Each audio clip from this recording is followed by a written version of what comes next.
प्यारे बच्चों, आज हम समझेंगे अतिरिक्त भ्रूणी झिल्लियों के नाम या भ्रूणी झिल्लियों के नाम। जो भ्रूण होता है तो उसमें झिल्लियाँ होती हैं, उनके बारे में समझेंगे।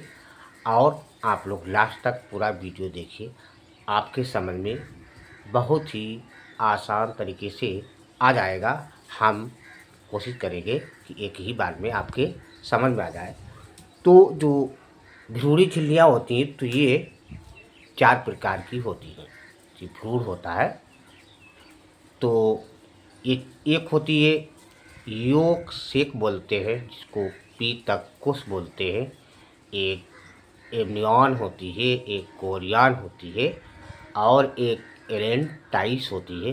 ये 4 झिल्लियाँ हैं। अब इनके कार्य के बारे में हम समझेंगे। प्यारे बच्चों, आप लोग लाइक सब्सक्राइब कमेंट ज़रूर कर दिया कीजिए। आप लोग लाइक नहीं करते, सब्सक्राइब नहीं करते, कमेंट नहीं करते, जबकि हम प्रतिदिन एक वीडियो बनाते हैं। आप लोग मालिक सर 01 पर जाकर बहुत सी वीडियो हमारी बायोलॉजी क्लास 12 और कुछ 10th की भी पड़ी हुई हैं, आप लोग देख सकते हैं। तो 4 झिल्लियों, पहले हम पीतक कोष जिसको योक सेक बोलते हैं उसके बारे में समझेंगे।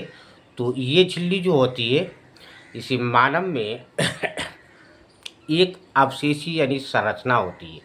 लेकिन जो अंडप्रेरक होते हैं यानी कशेरुकी, अंडप्रेरक का मतलब जो अंडे देते हैं, जिनमें कशेरुकी का मतलब जैसे जिनमें रीढ़ की हड्डी होती है, बिल्कुल सरल भाषा में समझें, और जिनमें रीढ़ की हड्डी नहीं होती है उसको हम अकशेरुकी बोलते हैं।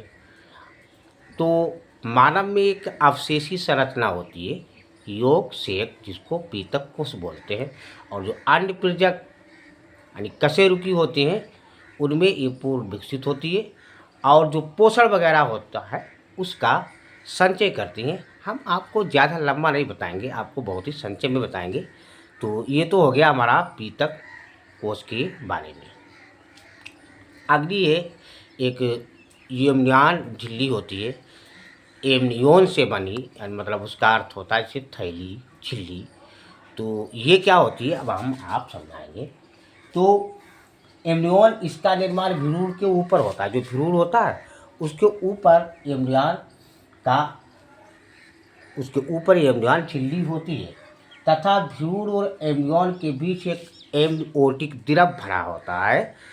ये द्रव क्या करता है कि भ्रूण की सुरक्षा करता है, चोट से संक्रमण से बचाते हैं ये एमनियन झिल्ली। और एक होती है कोरियन। कोरियन मानव भ्रूण की कोरियोनिक बिलाई बनाती है, कोरियोनिक बिलाई बनाती है तथा अपरा के निर्माण में भाग लेती है। जो अपरा होता है, इसको प्लेसेंटा बोलते हैं, उसके निर्माण में ये कोरियन यानी जो झिल्ली होती है उसके निर्माण में भाग लेती है। और भ्रूणी पोषण, जो भ्रूण का पोषण होता है, शोषण करता है, उत्सर्जन करता है, उनकी आवश्यकताओं की पूर्ति करती है ये हमारी कोरियन झिल्ली। उसके बाद आती है एलेंटाइस। ये भी मनुष्य में इसका कोई उपयोग नहीं होता। मतलब अवशेषी का अर्थ ये होता है कि कभी पहले ये पूर्ण रूप से विकसित रही होंगी, लेकिन अब ये उनका पूरा कार्य नहीं होता है, पूर्ण रूप से विकसित नहीं, उन्हीं को अवशेषी अंग बोलते हैं। तो एलेंटाइस का भी मनुष्य में कोई उपयोग नहीं होता। अंडप्रेरक प्राणियों, हमने अंडप्रेरक आपको बताया, अंडे देने वाले जो कशेरुकी होते हैं, उन प्राणियों में एलेंटाइस क्या करती है, उत्सर्जन करती है। जैसे हम लोग उत्सर्जन में ये पसीना वगैरह निकालते हैं, कार्बन डाइऑक्साइड, ये उत्सर्जन है।